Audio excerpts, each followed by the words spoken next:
Thank you all so much. Thank you, Sue, for the kind introduction. The book is Worthy Fights, and I have been so engrossed in reading this because I knew Secretary Panetta back during the Clinton years, and even back before that, when he was the House Budget Chairman. So from Congress to the White House, to the CIA, to the Pentagon, he has had several extraordinary careers. And I'm just very happy to be here. And of course, we could not be all gathered here at a more timely and treacherous time for American foreign policy. So there's a lot to ask you about. Tonight, as we sit here, ISIS troops are taking over the Kurdish town of Kobani without a fight being put up from the Turkish side of the border. This is fraught with complications. President Erdogan of Turkey, in fact, has very mixed agendas here. The Kurds, the Syrian Kurds in particular, are not his allies. He's been very worried about a Kurdistan, an independent Kurdistan. And what is the implication tonight of the ISIS fighters taking over this town and presumably slaughtering its residents? Well, first of all, let me say what a pleasure it is to have this opportunity to be able to share some thoughts with you about the book and obviously about some of the troubling issues facing this country. And I want to in particular thank Andrea, who's a good friend, for being willing to join me in doing this. ISIS is as dangerous and as fanatical and as terrorist as Al-Qaeda. In that their intention is to, if given the opportunity, attack this country.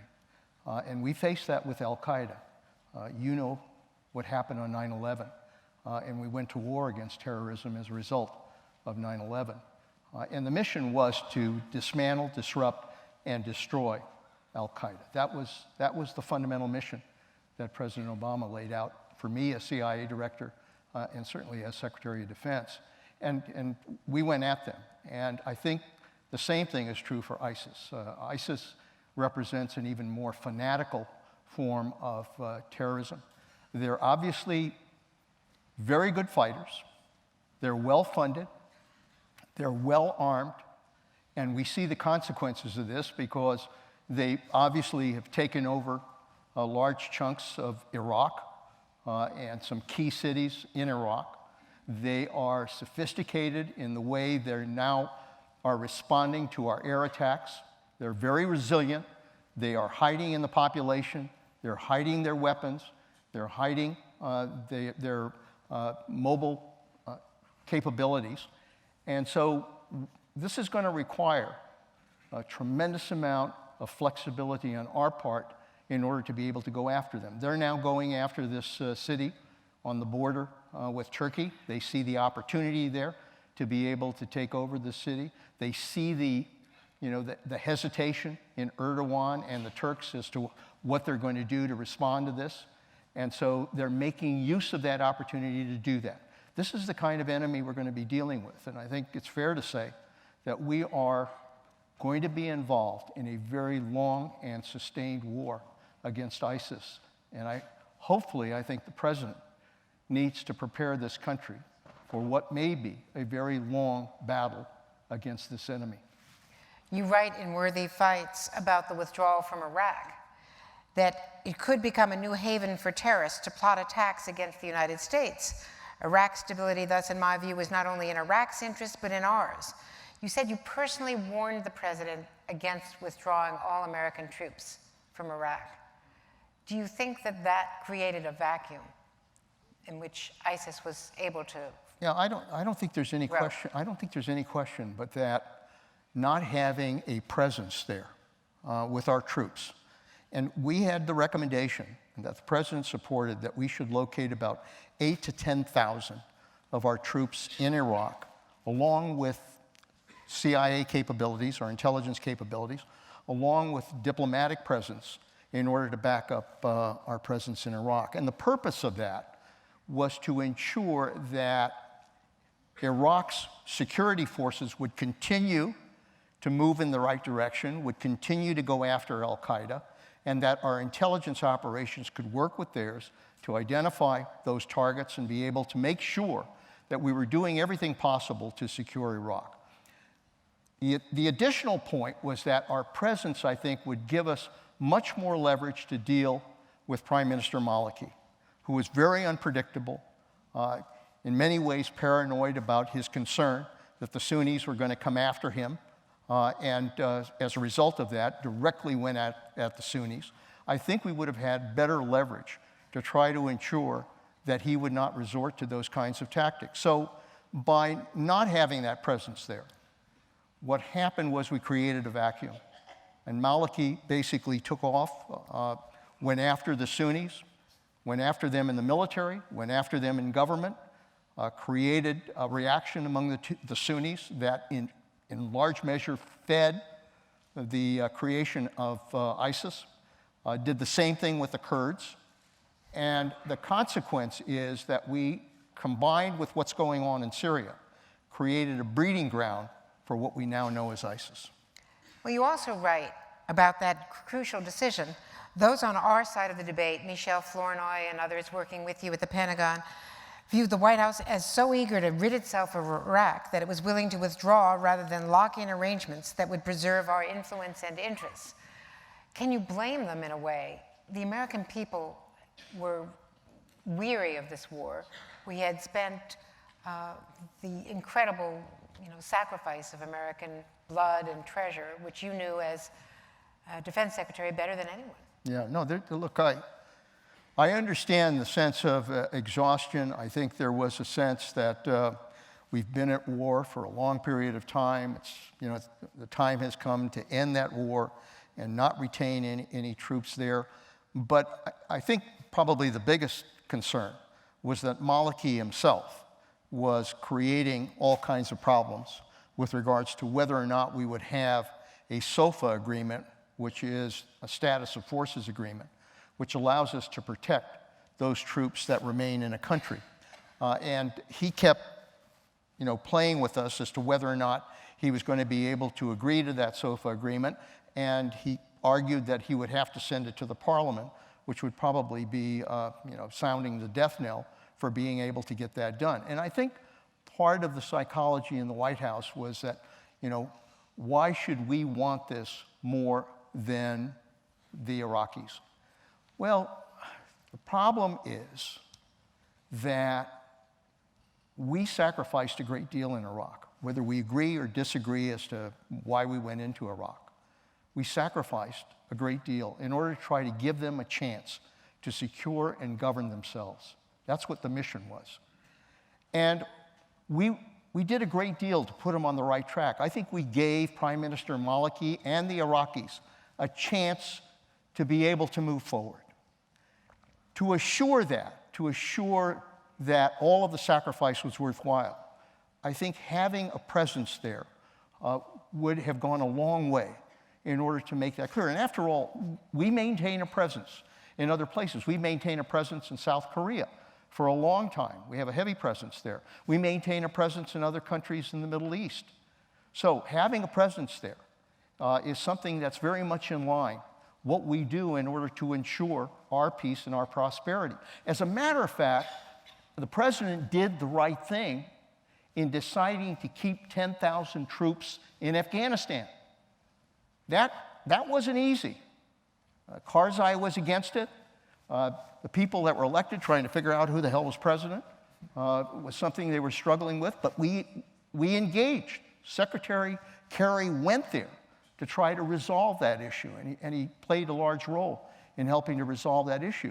And as a result of that, we now have the opportunity to maintain a presence in Afghanistan. That's exactly what we should have done with regards to Iraq. Now, the president told Steve Croft on 60 Minutes that James Clapper, who had acknowledged this himself, underestimated the ISIS force. And what Clapper actually had said is that he underestimated both the strength of the ISIS force and the willingness of the Iraqi army to resist it because they turned and fled from Mosul. Was it the intelligence, or was it the White House not wanting to listen to what they were being told. Because once Fallujah fell in January of this year, anyone who knew what we had sacrificed in Fallujah had to say, how could we lose Fallujah to ISIS? This was a red light going on. Well, as a former head of the CIA, you always want better intelligence. You hope that you have all of the best intelligence you have.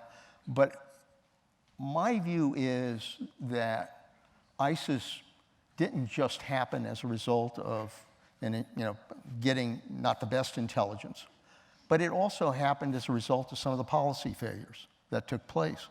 Because the fact was, once we did not maintain a presence there, then we in many ways kind of turned off our attention to what was going on in Iraq. And there was a sense, we've left it, it's gone, we've moved on, it's up to Maliki to do what is best for their country.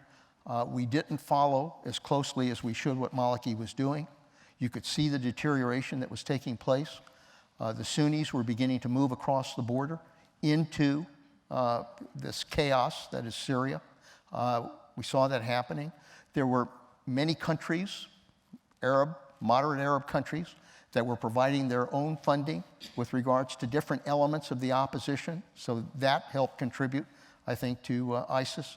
And then combine that with probably the failure to have good eyes and ears on the ground to tell us exactly what was going on. All of that contributed to our failure to not anticipate what ISIS was about. When I was Secretary of Defense, the intelligence basically focused on what was called the al-Nusra Front, which is an al-Qaeda element that had established itself in Syria. And we were very concerned about that. That was bad enough, because here you had al-Qaeda establishing a strong military force in Syria.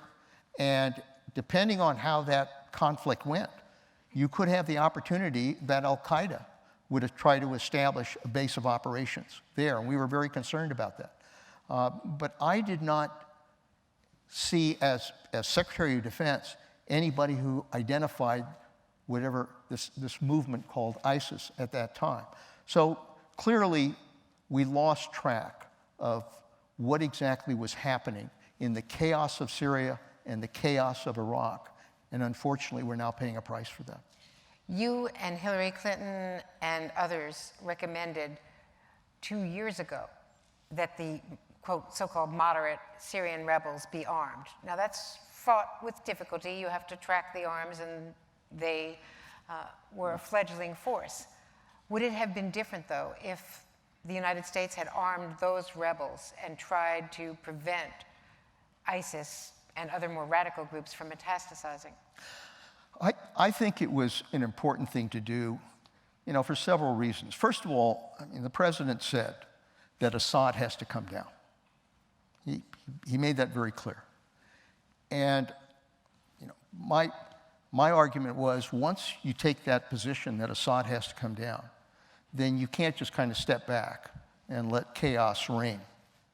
That you have to then get involved to try to make sure that we develop the right kind of forces in the opposition that can not only go against Assad and the Syrian army, but that can provide the basis for hopefully a political transition in the future. We've got to help design that.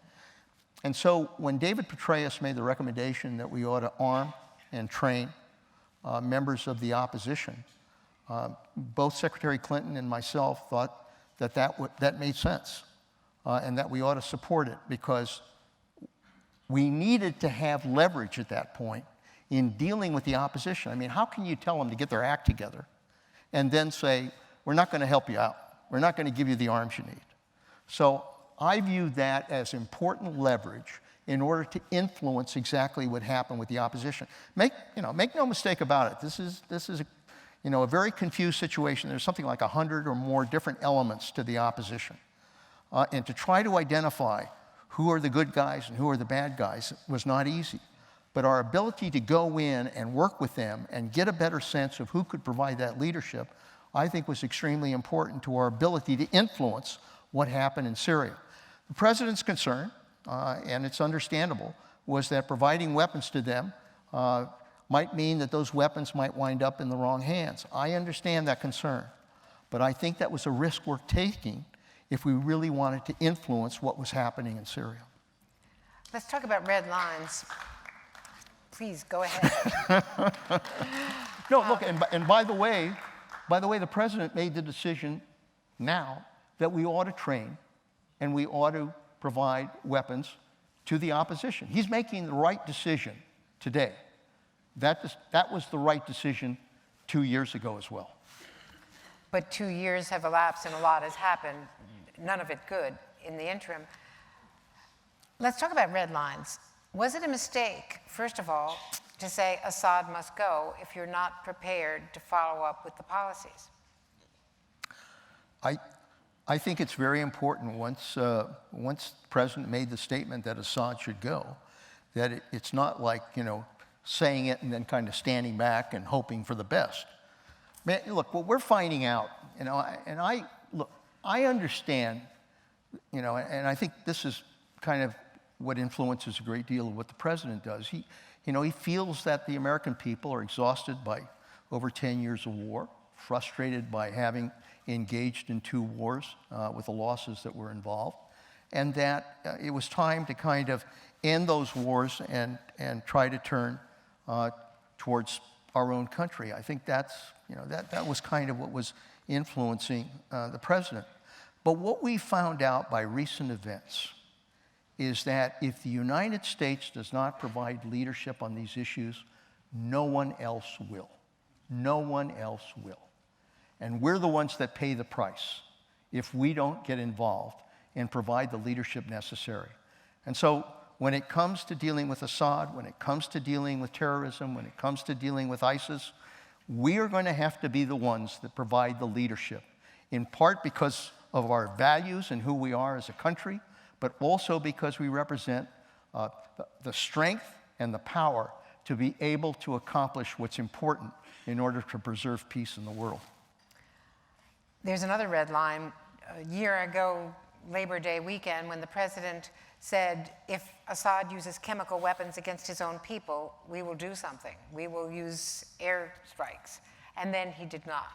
He said that he wanted to get congressional authorization, but basically he decided, after signaling that he was and sending his Secretary of State out on a Friday of Labor Day weekend to give a very strong speech, he decided during a 2-hour walkabout with his chief of staff that he didn't want to do that. And they had a meeting in the Oval Office and he changed the signal. Was that a mistake? I don't know what the hell went into that decision.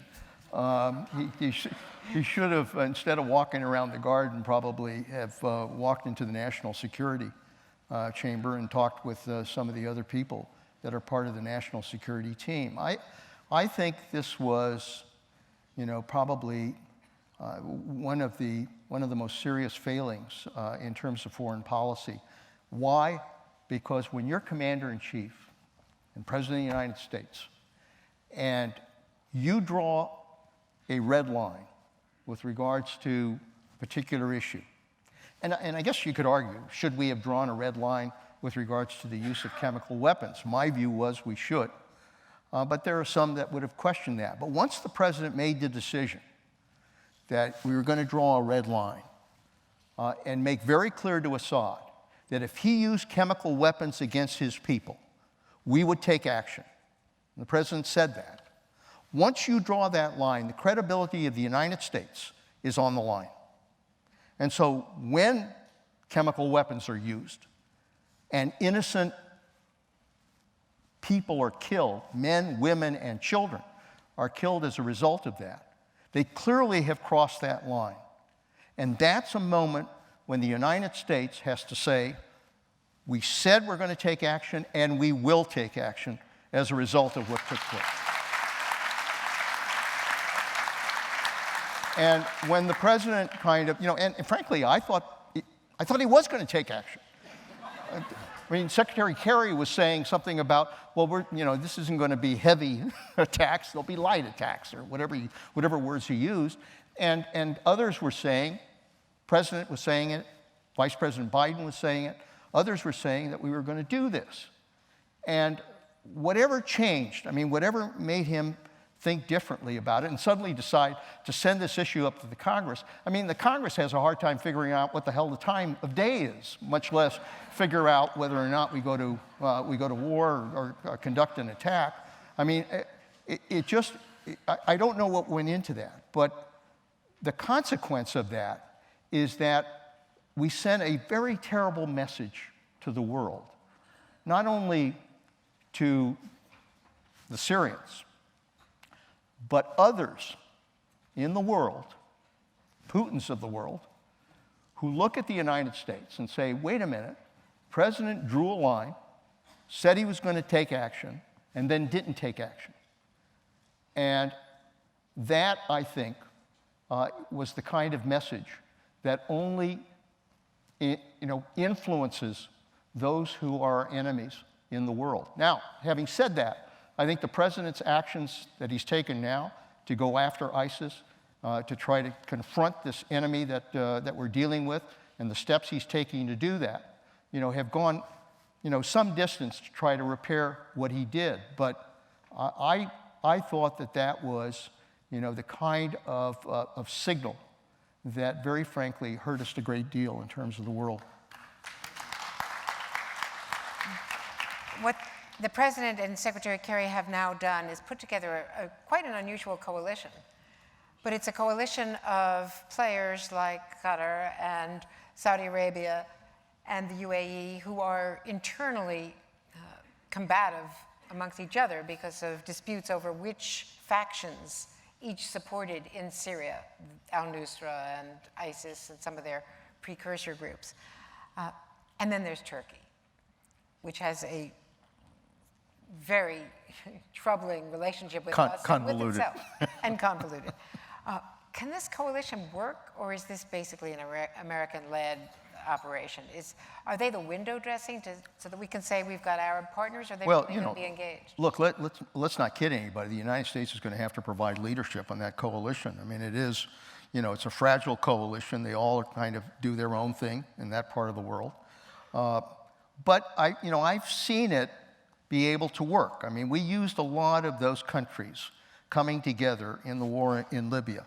And what we created was a joint operations center out of Naples, in which we were there, we were developing targets, we were assigning those targets to the various air forces that were involved in the coalition, and we were kind of conducting the operation and coordinating it. The United States is going to have to do the same thing here. I think it's important to have a coalition of nations. I think that's a very important signal to the world that we aren't alone in confronting the ISIS threat, that others recognize what a threat they are to their security. So it's important to have a coalition. But having established the coalition, then you're going to have to work very hard to make sure that they work right. Because if you're not driving this process, make no mistake about it, the coalition will begin to flake off. That's the nature of how they do things in that part of the world. And I think it's very important to maintain constant pressure on them, to give them the targets that we have to go, to use them effectively, which is going to take time. It's not easy, to manage our forces, much less manage coalition forces.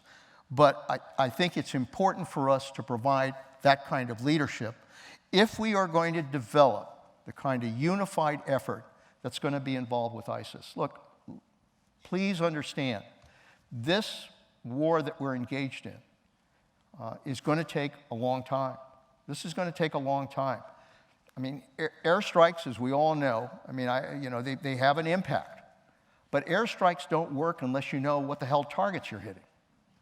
And to do that, you need to have intelligence. You need to have, people who are looking at these targets and can tell you what has to be hit and what shouldn't be hit. And so to do that, let me just give you an example. To develop the intelligence sources we needed in order to go after al-Qaeda leadership in Pakistan, it took 3 years to develop the sources we needed. In Yemen, we decided to take on al-Qaeda in Yemen. It took 1 year to develop the intelligence sources we needed in order to develop the targets that had to be done. It's going to take that long to establish the assets, the intelligence capability in order to give us the right targets so that we know what we're going after. If we do it right, it can be effective. If we do it wrong, you can have as many airstrikes as you want, and you're not going to be able to really go after and weaken ISIS. That's the reality. To do it right, do you need boots on the ground? I think to do it right, you clearly need to have our special forces, as we have, as the president has said. We've got a large number of forces now on the ground in Iraq, helping to train and hopefully embed with the security forces in Iraq, to hopefully develop them into an effective force to regain the area in Iraq that ISIS took control of. In Syria, it's much more difficult. Our hope is we can develop a capability with the opposition forces to give us that assistance. But I think, in the end, we probably are going to need to have some special forces, boots on the ground, be there as well. If the military feels we need that, then I think the president has to be open to doing that. Presidents of the United States ought to keep all options on the table. You don't want to tell your enemy what you're not going to do. You want to tell your enemy what you are going to have the capability of doing. You've worked with a lot of presidents. You've worked with secretaries of state, with vice presidents, with first ladies.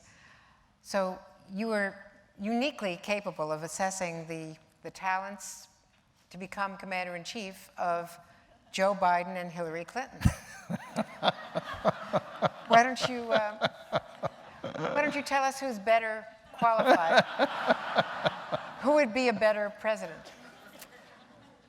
The reason I was involved in intelligence is because I knew what intelligence is all about, and I will not walk into that baby.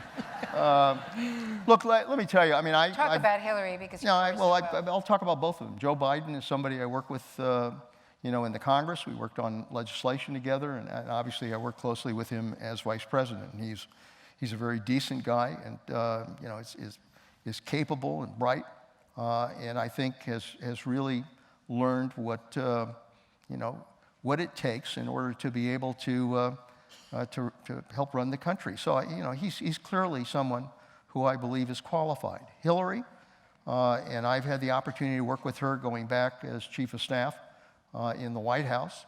I've watched her and been friendly with her throughout her various experiences, and there is no question in my mind that she is tough and capable and wants to make sure that the United States remains the strongest country in the world.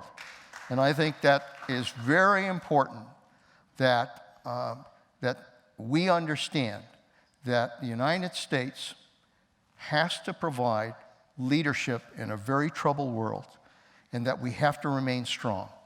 In addition to that, my sense, having worked with Bill Clinton and having worked with Hillary Clinton as well, is their mentality is that you've got to get things done. And we're living at a time where Washington is so dysfunctional, where the parties are so divided, that there's a sense that, frankly, everybody is kind of given up on dealing with some very important issues, dealing with a budget deal to help deal with the deficit, dealing with immigration reform, dealing with energy issues, dealing with infrastructure issues, dealing with trade, dealing with important issues that face this country. There's a sense, we just can't do this. Let me tell you something. I think Hillary Clinton understands that you don't just stand back and give up. You get in and you fight for what you want for this country.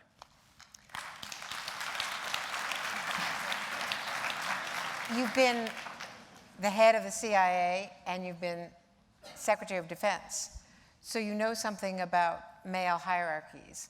How would the military deal with a woman as commander-in-chief? I've seen the military deal with Secretary Clinton in the national security meetings that we've had, and I think wouldn't be a problem having respect for her views in terms of national security. I mean, you know, Golda Meir sure as hell didn't have a problem dealing with the military.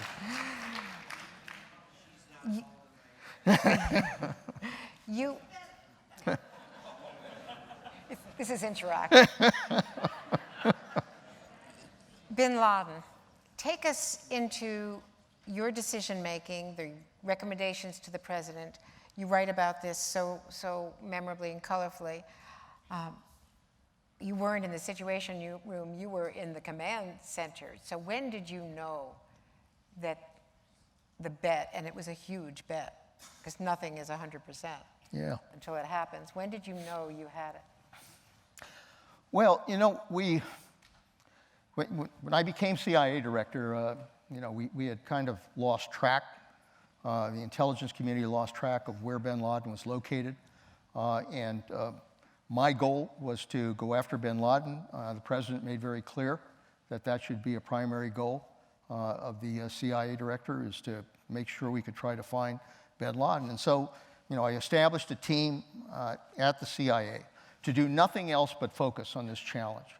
And I said, look, every week I want you to brief me. I want you to tell me what you're doing in order to be able to see if we could locate this individual. And they did. They tried every possible approach to try to deal with it. And they finally were able to get intelligence on identifying the couriers for bin Laden. Bin Laden was operating through couriers. And so once we were able to identify them and then get a face, we were able to locate them in a town called Peshawar in Pakistan. So we located them, and then we tracked them from Peshawar to this place called Abbottabad. And when we saw the compound that they went to, then we felt that we might be on the right track here, because this compound was about 3 times as large as other compounds in the area. It had 18-foot walls on one side. It had 12-foot walls on the other side, had barbed wire on top of it. They had an 8-foot wall on the 3rd floor. Normally, when you're on the 3rd floor, you like to have a view. They had a big wall on the 3rd floor. And so, you know, we said, something's happening here. And so we did an awful lot of surveillance to try to track what was happening and what was going on there. We had one instance I'll tell you about where we saw an individual who would go out into the yard of the compound and walk in circles. He would go out, walk in circles like about 20 times, and go inside. It was like a prisoner going into a prisoner yard. And so I said, for God's sakes, I told my people, can't we identify who this is? You know, put a telescope on a hill, you know, give me a camera on the wall, do something. And they said, you know, it's really difficult. The walls are there. It's hard to do it. I said, I've seen movies where the CIA can do that. I said, come on, you know, we can do this. They couldn't do it. And in the meantime, we pieced some other intelligence together. I think, you know, we made a pretty good case, but we did not have 100% identity on bin Laden. So this went on for a while, and finally the president felt that we probably ought to develop some operations to go after him. And we looked at 3 different operations. I mean, I talked to Bill McRaven, who was head of Special Forces, and I said, you know, what are the ways we can go after this compound? The first idea was to take a B-2 bomber and just blow the hell out of the place. There's something attractive about that, which is just to kind of turn it into dust. And the problem is the amount of weaponry it would have taken to turn it into dust might have leveled a few other villages, and so we decided maybe not. Secondly, we looked at the possibility of using a drone capability to be able to target that guy walking in circles. But the problem was, even if it was successful, we would not know it was bin Laden. And so we decided on the commando raid. And one of the issues was, should the commando raid be in conjunction with the Pakistanis, or because it's their country, or should we do this alone? And the problem we had is with the Pakistanis is when we would alert them as to targets that we were going after, the Pakistanis would usually tip off the people we were going after, and they were gone. And so we decided, you know, we just can't trust them. So that's what led us to the operation, the Special Forces operation, to go after them. before that, we went to the National Security Council. And, the president went around the table and said, what do you think? And I have to tell you that, a lot of the people around that table thought it was too risky. And the president asked me, and I said, Mr. President, I have an old formula I used when I was in the Congress, when I faced a tough decision, is to pretend I'm asking an ordinary citizen in my district, if you knew what I knew, what would you do? And I said, I feel that if I took an ordinary citizen and said we had the best case on the location of bin Laden since Tora Bora, I think most citizens would say, we've got to conduct this operation. And the second thing is I had tremendous confidence in the ability of the SEALs to do this, because this is the kind of operation they did a number of times in Afghanistan. President didn't make a decision at that point. Next morning, made the decision to go. This is a touchy operation. It's 150 miles into Pakistan at night with 2 helicopters, a team of about 24 that were involved in the operation. And there were some Chinook backup helicopters to be able to provide some backup. When we were tracking this, one of the helicopters, those of you that are familiar with the operations of a helicopter, if it's been hot on the ground that day and it's confined heat, a helicopter draws that heat up and it stalls the engine. And it was very hot that day in Abbottabad. And so what happened is one of those helicopters stalled and went down. I mean, you've seen the picture at the White House with them looking. I think that was probably the moment it happened. I was at the CIA conducting the operation, and I said to Bill McRaven, who I was in touch with in Afghanistan, what the hell's going on? Because, helicopter went down, you think everything's going to hell. And Bill McRaven, to his credit, didn't miss a beat. He said, don't worry about it. We're going to continue with the operation. They'll breach the walls. We've got the teams setting down. We've got a Chinook coming in as a backup. We are going ahead with this mission. Wow. And I said, God bless you. They went in. They did what they had to do. They found bin Laden. And, it was an example of their tremendous capability and dedication. And we also sent, I think, a very important message to the world that nobody attacks the United States of America and gets away with it.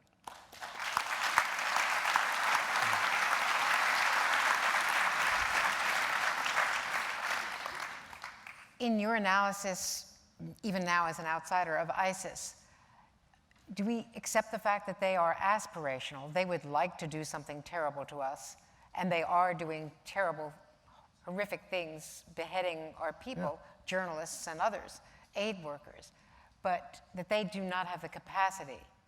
They're an army, they can hold territory, but they don't have the capacity to plan what Al-Qaeda was able to plan. We shouldn't kid ourselves. Okay. We should not kid ourselves. These are violent people. They are fanatical. They're doing the kinds of things that, horrify all of us as to the form of evil that they represent. And we've seen this form of evil throughout history. And it's exactly what ISIS is. But they have made clear that the goal is to ultimately attack the United States, to put a flag, their flag, over the White House. They've made that clear. And so, as we've seen with the intelligence community, with our law enforcement capability, we have got to watch them very closely, because I think as a consequence of what we're doing, going to war against them in both Iraq and Syria, I think it raises the risk that they may try to do something in this country. And I think we have got to be very, very aware that every aspect of law enforcement, every aspect of intelligence has to make sure we track these people. I mean, the most dangerous thing, as has been said, is that they literally have thousands of foreign fighters who are there, who carry passports from other countries. And the ability to have those passports and come back into the United States or come back into Britain or other countries makes them very dangerous, because they can come back in and then conduct that kind of attack. This is a very serious moment where we have to be very aware of the potential of having an attack in this country. We've come through more than a decade of 2 wars. If you were still the budget director, what warnings would you be giving about expanding military missions? Now we're sending thousands of troops over to West Africa to help set up field hospitals to help with the Ebola patients. Well, let me tell you, you want to know what the greatest threat to our national security is? It's the dysfunction in Washington. It's the dysfunction in Washington. I mean, because the reality is that because they are unable to come together and to deal with these issues, one of the problems we have, well, let me give you an example. This drives me crazy. This thing called sequester. This was this crazy mechanism that Congress developed. I mean, it was similar to, that scene in Blazing Saddles where the sheriff puts the gun to his head. They put a gun to their head with this sequester and said, if we don't do the right thing, we'll blow our heads off. They'll implement this sequester, which is this drastic across-the-board cut. $500 billion cut. Defense, discretionary spending across the board. And they thought by setting up this crazy mechanism that they would do the right thing. They didn't do the right thing. So sequester is going to happen. So I went to the President of the United States. I went to the leadership in the Congress, Secretary of Defense, and I said, look, this cannot happen. If sequester takes place, it's going to damage this country. It's going to hurt our readiness in the military. We're not going to be able to maintain what we need to maintain. We're not going to train as well as we should. We're not going to deploy ships. We're going to furlough almost 800,000 federal employees at the department as a result of that. I said, this is going to hurt our national defense. And it's also going to hurt some very vulnerable programs in the discretionary side. Everybody agreed with me. Everybody said, you're right, Leon, this is terrible. I said, okay, so what do we do? What do we do? And I even offered another $100 billion in defense savings if it'll help them cut a deal. Nothing happened. They didn't get into a room. They didn't negotiate. They didn't come to any kind of resolution. They did nothing. Teddy Roosevelt once said, when you face a tough decision, the best thing you can do is to make the right decision. The next best thing you can do is to make the wrong decision. But the worst thing you can do is to do nothing. And they did nothing. And so now we're in a situation where the budget, instead of confronting the budget directly, instead of sitting down and cutting a deal on the budget for the long term to reduce the deficits, frankly, something I did when I was budget chair and also OMB director. I mean, we sat down in a room, Republicans and Democrats, we put everything on the table, entitlements, we put revenues, we put defense, we put discretionary spending, and we said, we're going to have to go after everything in order to make sure that we reduce the deficit in this country. And we did it. We cut deals, we passed budget agreements. President Clinton passed his budget. All of that contributed to balancing the federal budget for the first time in a hell of a long time, which was the right thing to do. And now we're back in deficits. And so rather than having Congress sit down and negotiate some kind of agreement, we're in a period of uncertainty. I mean, the people at Defense don't know what the budget's going to be.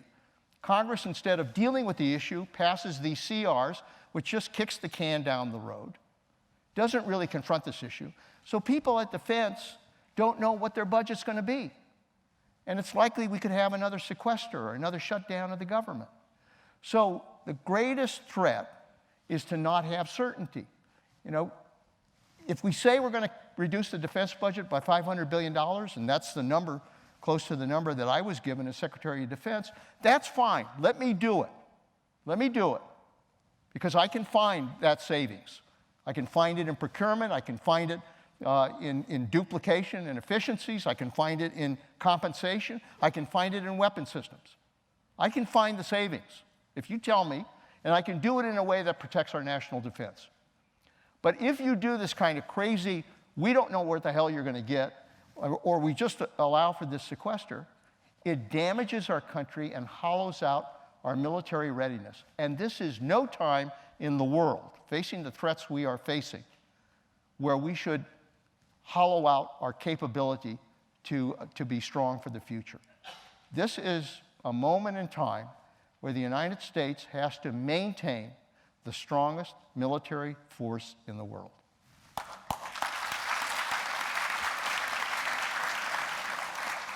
What has changed since the days when you were a budget chairman on the Hill and there were Republicans and Democrats who didn't like each other necessarily and didn't really want to make compromises, but they went out to Andrews Air Force Base and they reached agreements when Bush 41 was president and again when President Clinton was president. What has happened in the interim?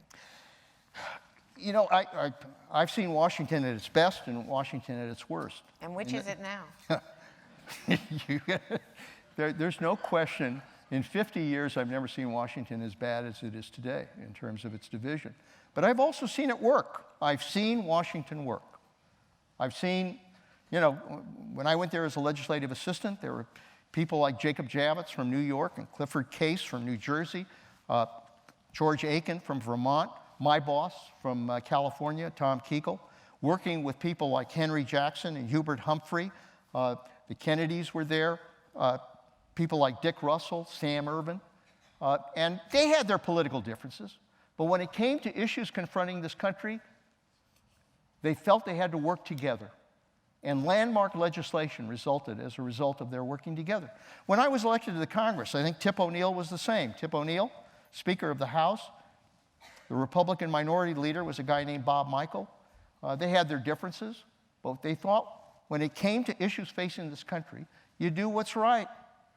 I mean, they basically told us, and I was on the Budget Committee at the time, you're going into a room, Republicans and Democratic leaders with regards to the budget, you're going in that damn room, and you're not coming out of there till you get a deal. And frankly, that's what they ought to tell people today. You're going into a damn room, and when you come out with a deal, fine. But you're not coming out of that room until you cut a deal. That was, you know, look, governing is tough. Governing is tough. Why? Because you have to deal with a lot of people you don't like. I mean, there are, you know, that's the nature of it. And particularly today, you know, there are a lot of weird people there, you know, and so, but you do it. You do it. That's part of governing. And so you're going to have to deal with people. We cut a deal, and once you cut a deal, then you have to go to war and make sure that you have the votes to get it done. You have to fight for these votes. You got to fight for what you want. I mean, let me just give you one example if I can, and it's in the book. There was a congresswoman from Detroit, you know, that was listed as voting no for the president on an issue. And I remember going to her and saying, what are you doing? This is an important issue for the country. It's an important issue for the president. We need your vote. You know, you should be voting yes. She said, well, I have some problems with the issue. And so, you know, I didn't know what was going on in her head. And I went back to the White House, and she called the next day. And she said, Leon, I need to see you. So I went up to see her, and I said, what can I do for you? She said, Leon, last night I had a dream. I said, what was your dream? This is the honest to God truth. She said, I dreamt that Jesus talked to me. I said, what did Jesus have to say? She said, Jesus told me that I really should support the president if I get the casino I want in downtown Detroit. Who knew Jesus was a gambler? Well, she got her casino. We got her vote. I mean, you know, look, part of governing is you deal with people like that. That's the nature of it. Abraham Lincoln, when he passed the 13th Amendment, as you saw in the movie, had to go out and, you know, he said, damn it, we're gonna pass this. And we have to do whatever we have to do to get the votes we need. That's how you operate. That's how you get things done. And so rather than this situation now where everybody kind of gives up on the major issues facing this country, you know, they need to roll up their sleeves and be able to fight for what's right. I tell the students at at the Panetta Institute that in a democracy we govern by leadership or crisis. If leadership is there and people are willing to take the risks associated with leadership, we can get the right things done. But it means taking a risk. But if leadership is not there, then we govern by crisis. And today, unfortunately, we govern by crisis after crisis after crisis. And the danger with that, and I've been, in an elective office, you can operate that way. You don't have to get anybody mad at you. You don't have to cut anybody's benefits or raise anybody's taxes. You just basically do nothing until crisis gets so bad that you can then blame the crisis. But let me tell you something, there's a price to be paid. And the price is you lose the trust of the American people in our system of governing. And very frankly, trust is everything. So I hope they get back to understanding that they have got to lead this country and not simply sit back and worry about protecting their rear end in office.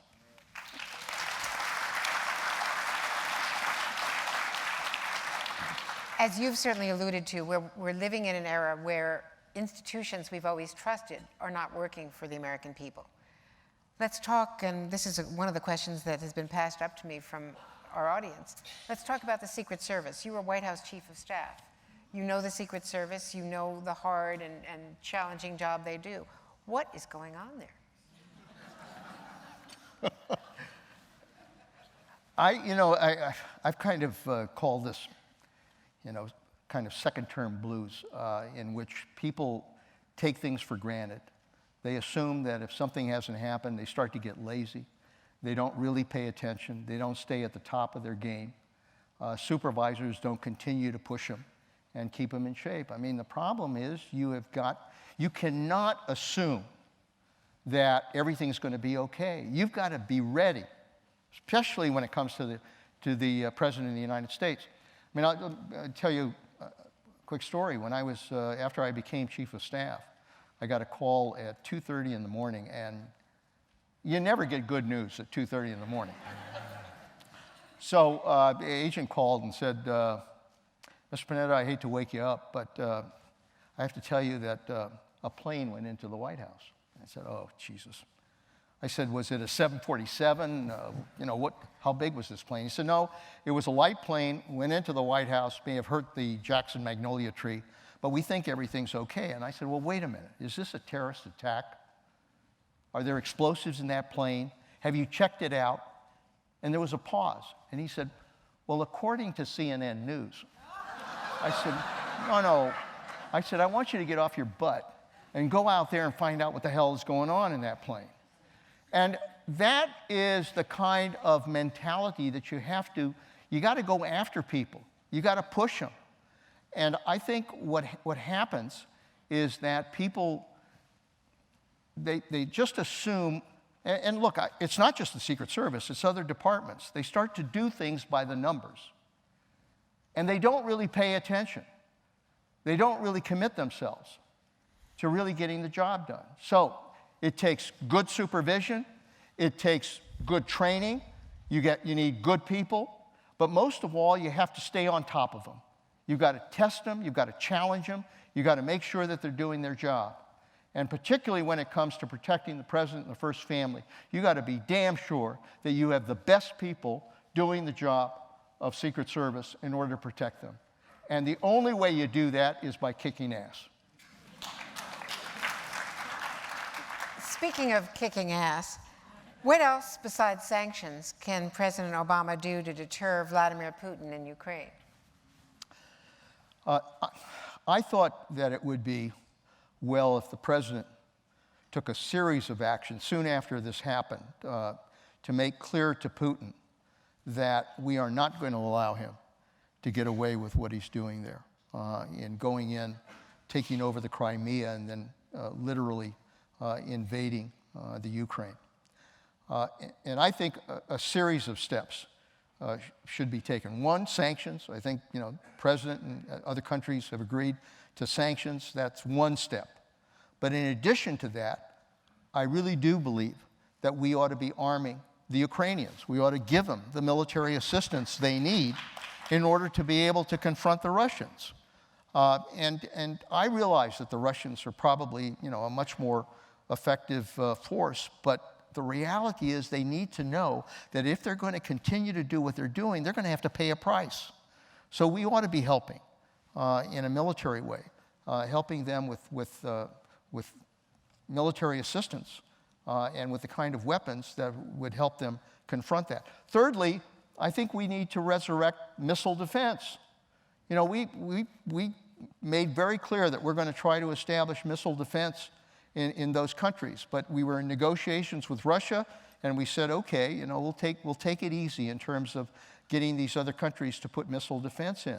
Well, since Putin is doing the kind of stuff he's doing, I think we ought to resurrect the issue of missile defense all over again and make very clear to them that if you want to play those kinds of games, then we're going to establish missile defense again.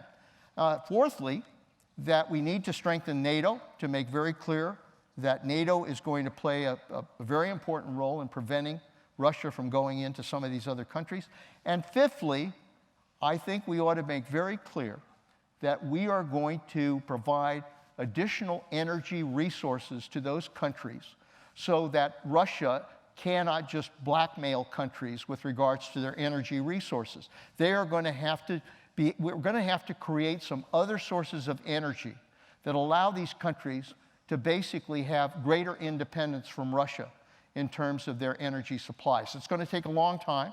It'll take a long time to develop that capability, but I think that ought to be one of the steps we take. So I think all of those steps are the ones we ought to take in order to make very clear to Mr. Putin that he cannot do what he's doing. The only way you deal with the Putins of the world is through strength, not weakness.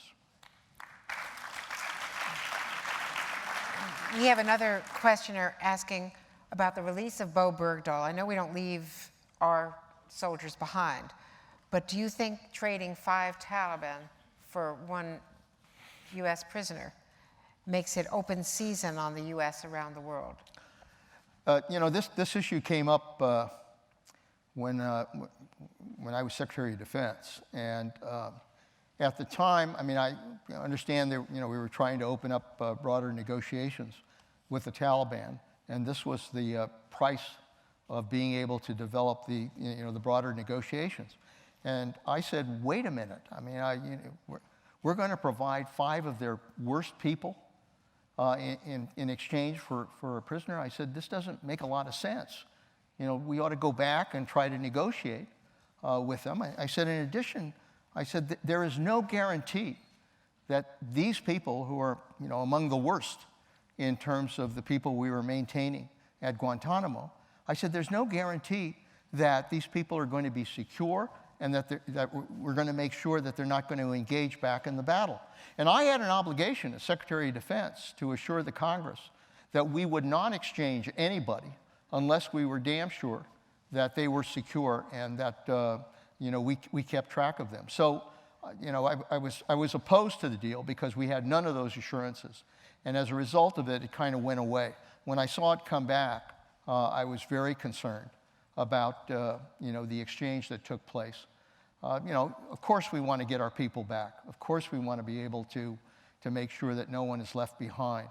But we also want to make sure that we are not releasing the kind of terrorists who are then going to re-engage in the battle and come back to hit the United States again. I think we've got to take every step to make sure that doesn't happen, and I'm not assured that that is the case with regards to the 5 that we sent to countries there. There's been a lot written, and it's still being investigated by the Senate Intelligence Committee about what intelligence we got by using what they call, enhanced interrogation techniques, which is basically torture, waterboarding, and other techniques. Do you think, knowing when you know it all from the CIA, do you think that any of the leads to the courier that led to the Bin Laden capture came from using torture? Well, look, when I went in as CIA director, and obviously was aware of what are called these enhanced interrogation techniques, use of water torture, these were methods that were not exactly in line with the values of this country. And I think when President Obama took the steps of eliminating those kinds of techniques, I supported it, largely for a couple reasons. Number one, because I thought they did violate our values as a free and democratic society. But more importantly, because people like the FBI director said, you know, we really don't need to do that in order to gain the kind of intelligence that we need. We can do it through using the kind of methods we do with regards to criminals in this country. Having said that, and I'm not one that supports renewing those kinds of techniques, I do think that, you know, it is fair to say that intelligence was gathered from using some of those techniques. And some of that intelligence did become part of the pieces of intelligence that we were able to put together that ultimately helped us identify the couriers and who they were. So there was some value in that intelligence, which isn't to say that we couldn't have gotten that same kind of information using other methods. But it is a fact that, in fact, some of that information proved helpful in terms of going after bin Laden. Let me say this, that I think the president has to always retain. I mean, if we face a situation where we think there is an imminent threat to the United States by a terrorist, and we've identified who that terrorist is, I think the president ought to reserve, under his right as commander-in-chief and under his authorities in the Constitution, the right to use, you know, what methods are necessary in order to be able to protect this country. So I wouldn't eliminate the president's capability to be able to use that if necessary in order to protect this country. We have another question from the audience about the United States and Israel. I interviewed the Prime Minister after he had been at the White House last week, and only hours after he had met with President Obama, 2 hours later, the White House and the State Department were criticizing him for the expanded settlements that had been announced that very day. So it is a fraught relationship. The questioner is asking, what is President Obama's true attitude toward Israel, head and heart? Well, look, I think the president recognizes how important the relationship is with Israel, and it is important. I have to tell you that as Secretary of Defense, as CIA director, I had a very close relationship with our intelligence counterparts in Israel. We are, in every sense of the word, allies in confronting the threats that are out there in the world. And I felt it was important to work closely with our intelligence counterparts. And as Secretary of Defense, I worked very closely with Ehud Barak in making sure that we provided the kind of assistance to Israel so that they could defend themselves. The so-called Iron Dome capability that Israel has in order to go after missiles that are fired at Israel is a capability that we have helped to fund and develop with them. And it is extremely important in terms of protecting Israel. So, you know, my view is that they are a very important ally and that we need to work closely with them and be able to reinforce the friendship and support that we have over time. I think the president feels that as well. I think part of the problem here is that the president has a difficult relationship with Benjamin Netanyahu for whatever reason. You know, I know Bibi, he's a tough guy sometimes to get along with. But he also has a strong interest in protecting Israel. And he's got a view of the threat from Iran that I understand. I mean, Iran is a country that uses their Quds force to basically promote terrorism in 5 continents across the world. I mean, their whole effort has been to undermine stability. And wherever you go in the world, the reality is that the Quds force is involved in promoting terrorism.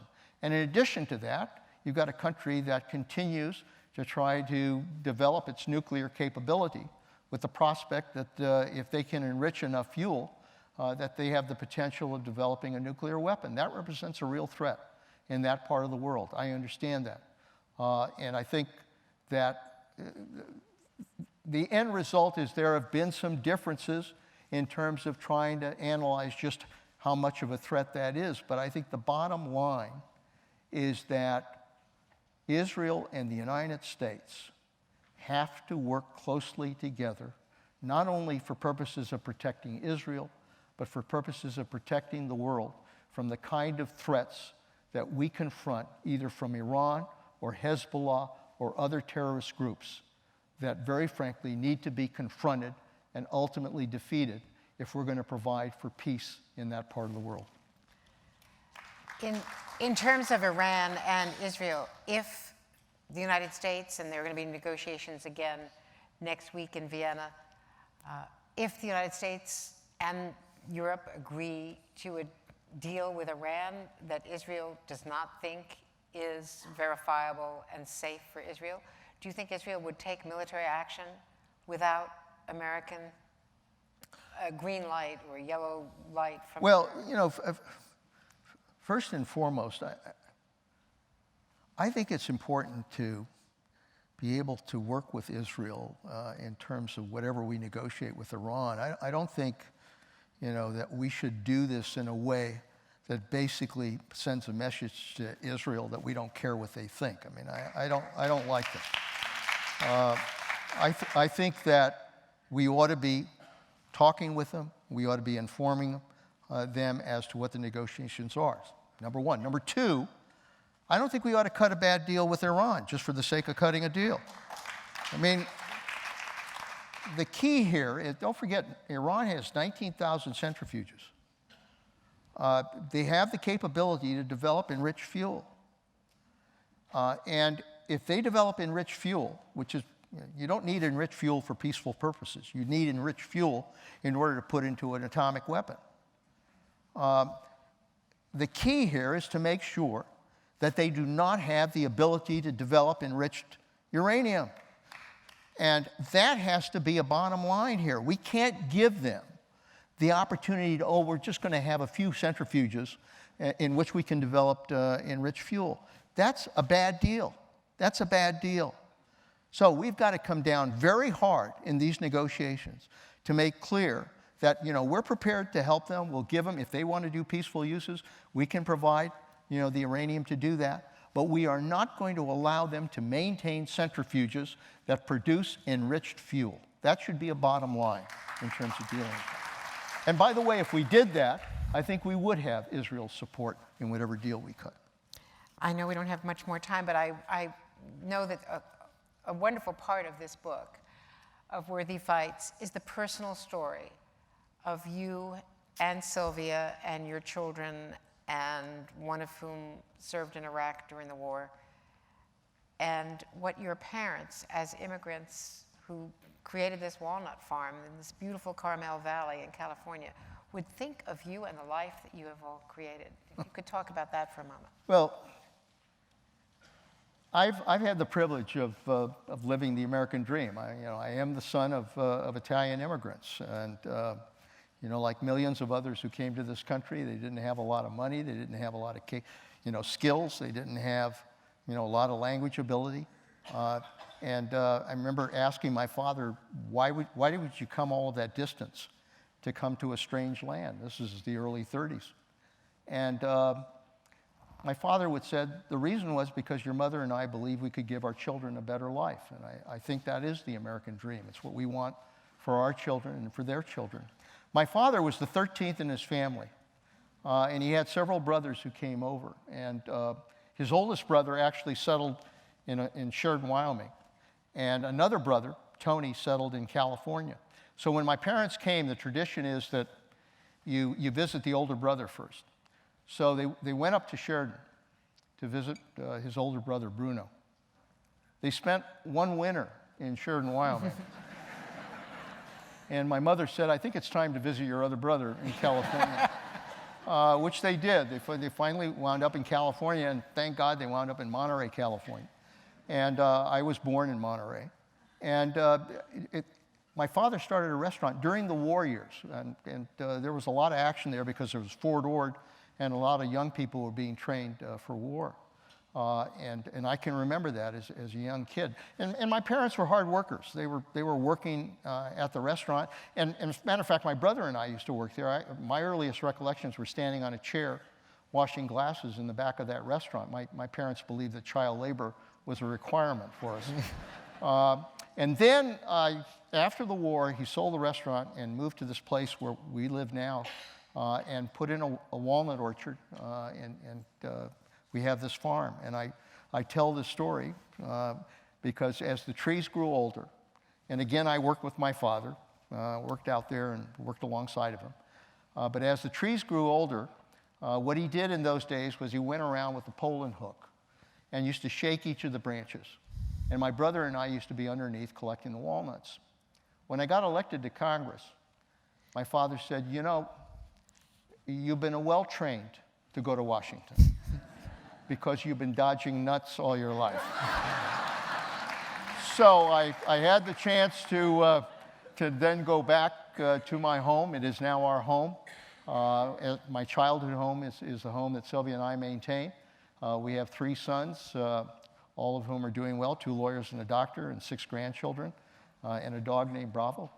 And it is, I think in many ways, if my parents had a chance to see what happened throughout my career and saw me now back in Carmel Valley, I think they would be very proud that I indeed had the privilege to live the American dream.